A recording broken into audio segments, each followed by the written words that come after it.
Nós estamos na segunda Pode parte. mexer na orelha. E ela não conseguiu furar a orelha, gente. Ó, tô vendo. Falta ainda uma cartilagem pra furar a orelha, mas ela tá com muita. Vamos lá. Ai. Bora, minha filha, te endireita aí, vamos furar. Ô, meu, vai sair. Vai, eu racho. Calma, não tira minha mão. Você quis furar? É a última, já tá terminando já. Você furou até agora aqui? Eu sempre quis furar o nariz, né? Olha, vamos lá então. Solta minha mão. Vai. Então tira Solta minha mão. Sério, eu sei que os brincos tá machucando. Tá bom, vou ficar assim virado assim, ó. Não tira o peito da minha cara. Tá tirando a mão daqui. Então tira o peito da minha cara. Oxi, como é que ela vai furar sem a mão? Tá metade? Vai, então tira a mão. Pera. Então vou botar. Só vou botar. Pera aí. Oxi, oxi, oxi. Vai. Pera Não tira a minha mão. a gente tá. Agora eu vou coisar. Véi, mexe logo essa porra desse Tá bom, cabelo, vai, então tira a mão. tá doendo. Tira a mão, Pera, então. então pera aí. Tu tem que esperar eu me arrumar. Tá, já vai. É como eu falar já. É como eu falar já. Eu tô ouvindo, tá? Deixa ela botar o brinco pelo Olha, botar o menos. brinco, Dudu. Não, viu? Eu sei que você vai apertar, moça.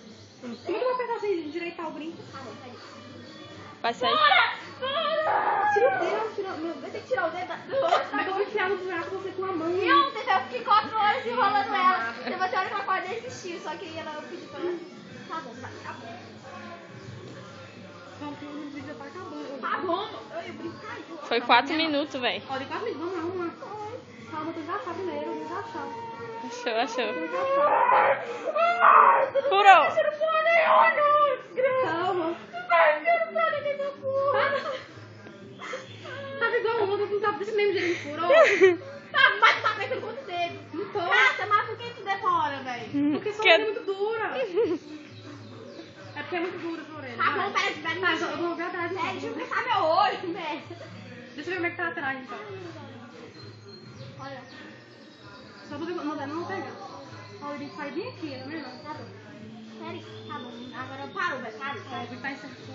Seja mulher. Para. Como é que vai cair desse jeito? Não para pra onde, É pior, minha amiga. Rebenta. Ai, Calma, tá enfiado. Mas não tira isso da orelha, senão vai ser algo enfiado. Calma, eu vou saber atrás. não pula onde? Olha, tá bem facinho. Não. Pula logo. Furou.